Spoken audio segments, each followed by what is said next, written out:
There's the Honda clutch cover partially polished just on the buffing mop. I'm going to go around it now and do it with the Dremel or a little polishing mop. I've got to replace that seal as well, and I've got to replace a few other seals in the rest of the engine. Clutch side is back on, new seal fitted in there, polished up a little bit. The new plated clutch arm is in and ready for the cable to go on. I'm going to have a look at the brake pedal now, get that on, and I've got a new piece of stainless steel rod to make a brake rod out of, and then we'll look at the exhaust. There's a brake spring made out of stainless and fitted. It was a piece of stainless 6mm rod I had, so I've just put a pin through there for the spring anchor, and I've still got to get a new spring there for the brake pedal, but that's on. So we'll take a look at the silencer now. And this is a silencer I got quite a while ago from Wimoto. I'd been looking for one for a bit, and I've watched Richard Weeks' channel. He did a Honda CB125 restoration quite a while ago, and I found that the silencers were available from Wimoto. It's another one of these OOH auto parts again, so I won't hold out too much hope that it fits properly, but it's all I could get. So the first part I'm going to try on actually goes on the bracket, but I need to run a die nut down those threads, so I'll do that and then we'll sort of offer it up and see if it's anywhere near. For cleaning the threads up on the exhaust, a die nut M6, which has got an 18mm hexagon, 18mm spanner and a bit of threading oil, and it's just easier to get in with a die nut than a die stock and die, just for cleaning the threads up. This is just the chrome that's on the stud coming off effectively, so it won't do the die nut much good at all. We'll get these cleaned up and then we'll try it in place. So I've got a pattern exhaust fitting kit. It's got slightly smaller studs because this flange here is flat. I've got the original exhaust rosette there, so I'm going to be using that one. Another reason why I've left the original studs in. These collets are, yeah, they're sort of half the thickness of the originals, and they're a bit of a terrible shape, but I only seem to have one original one. I don't know what happened to the other. I replated it, probably rusted away or something, but I can't find it, so I'll have to try and sort of reform them a little bit, try and come up with something. And the gasket that was in the original, the pattern gasket set I had, that won't go in either, but fortunately the one that comes with this fitting kit, which is flat backed, does fit, so we'll use that one. And surprise surprise, with the gasket in place, we're sort of at the kind of the wrong angle, and probably a little bit of a hole out. So just like Richard did in his channel, or on his channel, I'm going to have to do a little bit of tweaking here. I'll just try it without the gasket in place and see how close we are then. So there we are without the gasket on. It's not sitting quite right in the head there, it's over to sort of one side a little bit. We're hitting there with it pushed up. We're on the stud, so we're close sort of hole wise, but we're also running into the swinging arm and the wheel spindle there, so we're also too high and angled inward towards that way. And if I try and angle it outwards, I'm coming off the bracket. So whether I have to do, in fact I could do a checking in, there might be a spacer in there I might be missing, to be honest. I may have to space this out a little bit, slot the holes, probably both, probably the swinging arm spindle and them holes there, and then see where we are then. So I'm going to play about with that off camera and come back to you with that one. Okay, rebuild followers, that exhaust went on better than I expected. I ended up having to slot the bracket a little bit at the back of there on the two 6mm studs and sort of get it on and give it a bit of a tug outwards here to clear the swinging arm area and sort of bolt it up where it was best, sort of aligned. I don't think it'll blow. I've used the cheaper two little collets out of the kit in the original rosette that was with the Honda. So I've still got the original, one of the original collets if I need to go another one if I get some blowing or anything. It came with, this little fitting kit came with two long dome nuts, but pretty grotty in there, rusty and things, so I've just put, rather than I've put a couple of stainless steel flange nuts on. That'll be fine for this one. So what else we've got? We've got the foot pedals, foot rests on. We're going to put the rubbers on.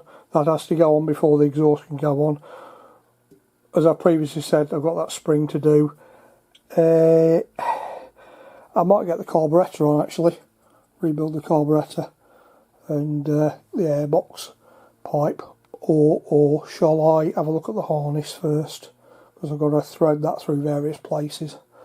So I left the harness till the end, so I've not got wires dangling everywhere. We'll have a look at that one.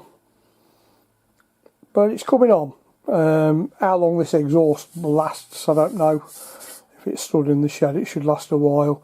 It already feels a little bit rough and sort of pipply along that top edge. I think if you take it out in a rainstorm, it'll just glow red almost instantly. But it's better than the nothing I'd got. I've got the original exhaust, tell a lie, but it's absolutely wrecked. It's I think it's beyond recovery. Okay, on to the next stage in a little while. I've got some fairly crusty carburettor bits here. I chucked this in an ultrasonic bath years back, a little ultrasound bath I've got, and I thought I'd flushed it well, but it's actually sat there and corroded with it assembled. I've got a few partially blocked passages in here. I can't get through from, where are we? I can't get through from that side there, that one, along through there up into the pilot circuit. So I'm going to dump this in the ultrasound bath again with some different cleaner and see what happens to it. I've had all my little brushes and things through and scrubbed my little bits with a wire brush and stuff. I'll do that as well off here. So yeah, not looking too clever at the moment, this one. I've got a new bottle of this Allendale carburettor ultrasonic cleaning solution. We'll give this a try on it. Carburettor parts in the ultrasonic bath were at 62 degrees, edging towards 70. I'll put it on for 10 minutes.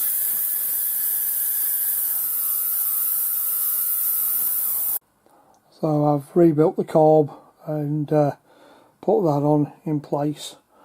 Clean up that air filter hose in a bit and get that on, so we're all sort of sealed up in that area.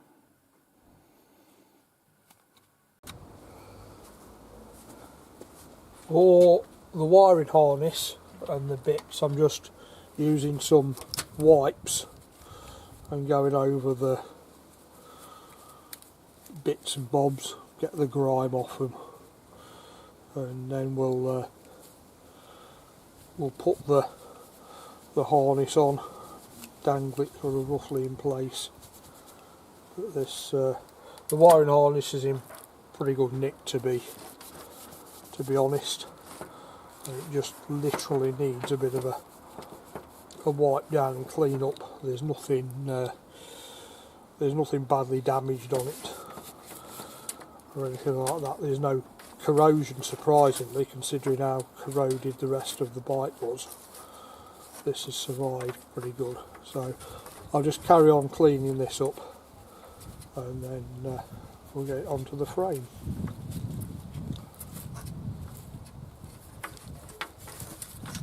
All I'm using is some Wonder wipes.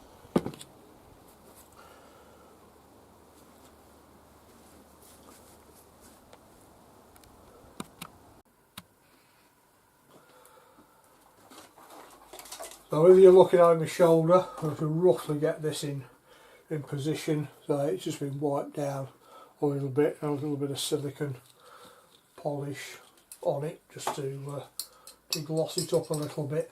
I've got to try and remember how this went. Generally the sort of dress on the left. So if we start at the headlight end, you'll probably see me back more than anything. Get that into place. I can always manoeuvre it a little bit from that point. So we know where that one goes. There we've got a black and red and connections for the coil. And I'm thinking that probably went through there. Yes, I bet it did. That looks about right. So I'll just take the headlamp bracket, the bracket off this side and just put that through, and then we'll just run that along under there. Yeah, I'll go behind that. Might be easier. And I'll just continue to thread that through. Come back in a second when we're a little bit further along.